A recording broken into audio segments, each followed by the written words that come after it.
Hello. I'm going to preface this speech by I'm expecting everyone here to pity laugh at all my jokes. So even if you don't find them funny, if you could just lie to me and give me a little chuckle, a little smirk, that'd be really helpful. Okay. Thank you. If you were to see me at the age of 5, I would have been wearing a red velvet bedazzled Christmas dress in the middle of July. I would have had lipstick on my eyelids. I would have been wearing like 6 layers of underwear for no reason, and I probably would have been eating food off the ground. 3 statements to describe me were wild, dramatic, and she's a biter. Watch out.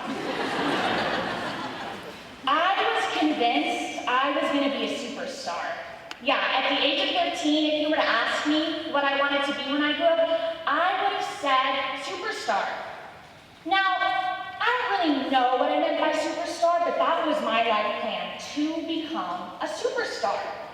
My freshman year of high school, I decided to get started on the superstar plan. I tried to for some plays and a musical, and I didn't get in. At 14, I was kind of having like a midlife crisis. I was a dramatic, loud 14-year-old, obsessed with Beyonce, who had been kicked out of the library multiple times for dancing and distracting others, aka the textbook definition of a high school theater kid. So if I couldn't be a theater kid, prodigy, superstar, then what? By the time I was 17 and I had to start thinking about ACT scores, colleges, and my future, I didn't know what I wanted to be, and I knew being one of Beyonce's background dancers was just no longer realistic. But I thought I wasn't really good at anything useful. I had nothing I felt passionate about, and I was very much labeled as the nice, sociable, bubbly girl. And that label kind of followed me throughout my high school years. In the beginning, it was really endearing, and then it became kind of patronizing. I began to go upset by people being shocked I was taking an honors class or that I got a better grade than them. I began to grow upset by my friends and my classmates questioning every answer I gave and ignoring my opinions. While all this was going on, my grandma was dying in a hospice home. This was really the first time I saw what it looked like for someone to wither away. And the thought of visiting her, it made me feel sad, sick, and uncomfortable, but when I was with her, it didn't feel like this. It felt really comfortable and whole. I had no advice to give her, no Bible verses to read, and no wisdom to share. All I could do was help her eat, brush her hair, hold her hand, and at the very end, just sit with her in silence and watch her be. All I could do was perform physical acts of caring, and I felt really good at caring. I didn't have to think, I just did. And I could feel the interest, persistence, and intuition of a passion for me. This was a turning point in my life. I had so much doubt about becoming a nurse. Some of you may have felt the same way. Could I handle being a nurse? Was I really capable of taking care of someone's life? A portion of you chose nursing knowing it was a risk, knowing you may not be cut out for it. You may have come into nursing school nervous, prepared to fail. But it was a risk you were willing to take because when you were learning about the human body or you were taking care of someone, something felt different within you. Something was calling you towards nursing, and you were smart enough not to ignore it. I came to Augustana and I entered the nursing program and I struggled.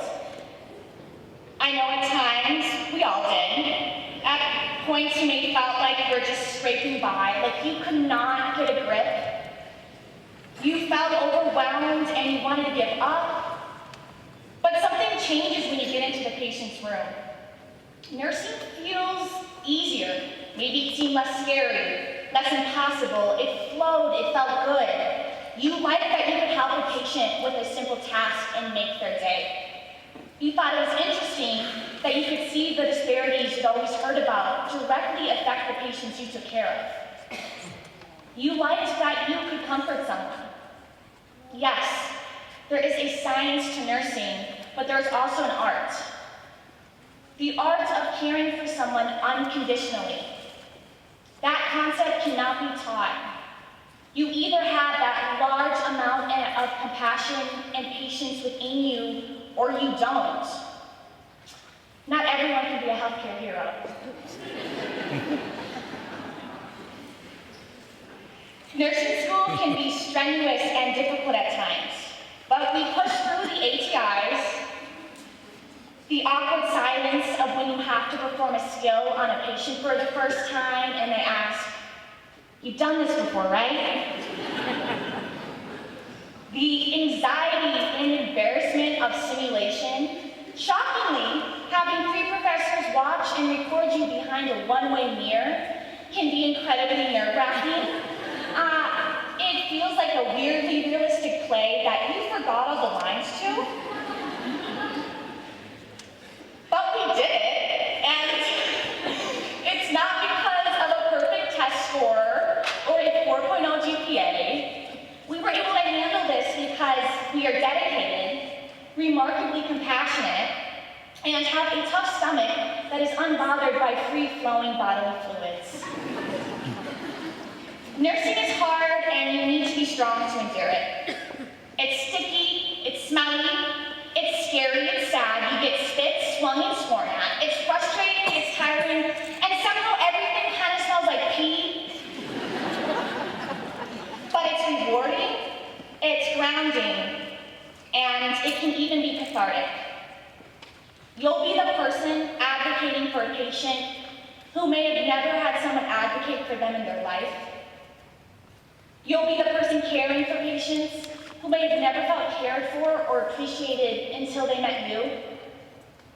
You'll be the one holding the bag as your patient throws up, clasping the hand of a patient giving birth, listening to your patient cry, sitting with the patient after they receive life-altering news, talking a patient down, telling the patient that they're safe now, and comforting a patient as they take their last breath.